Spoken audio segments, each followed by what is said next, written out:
Oui, en effet, j'ai eu l'honneur d'être reçu par son Excellence, Monsieur le Premier ministre, dans le cadre d'une visite que j'effectue au Burkina Faso. Une visite qui a un double objectif.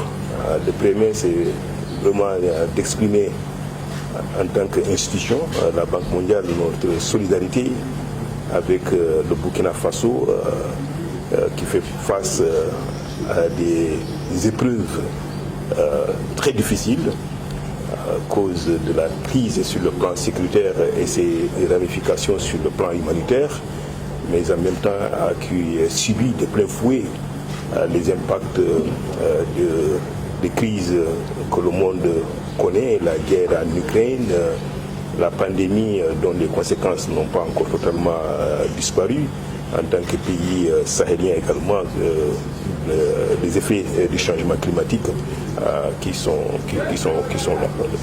Et ce sont les populations essentiellement qui sont affectées par les conséquences de ces crises-là. Donc nous avons exprimé notre solidarité à l'État burkinabé, à l'intermédiaire de son Excellence Monsieur le Premier ministre. Le deuxième, c'est de voir et d'écouter les autorités burkinabées, le Premier ministre, sur la vision du gouvernement de transition et comment la Banque mondiale, en tant que partenaire, peut aider les pays à traduire cette vision en actions concrètes, porteuses de solutions de développement et qui répondent aussi aux besoins des populations directement.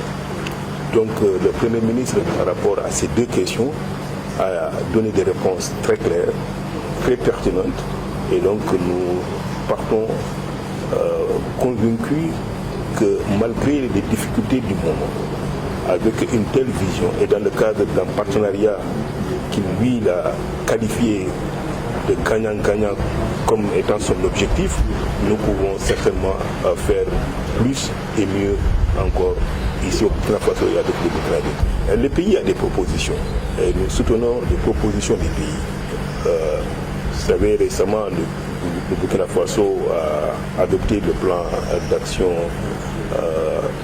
stratégique de stabilisation et de développement avec un certain nombre de piliers, et donc nous allons faire en sorte que nos actions s'inscrivent dans ça.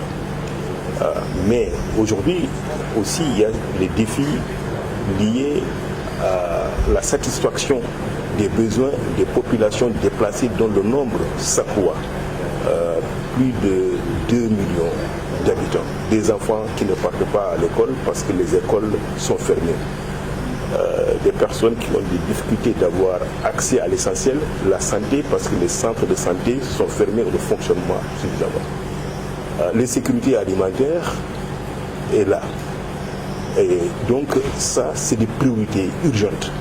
Et la Banque mondiale est disposée, elle le fait déjà dans tous les cas de figure, dans le cadre de ce programme qui existe, à faire en sorte qu'un mode de fonctionnement de l'école adapté aux conditions actuelles du Burkina Faso puisse se mettre en place, que les aliments puissent être distribués et disponibles pour les populations. Ça, c'est des priorités.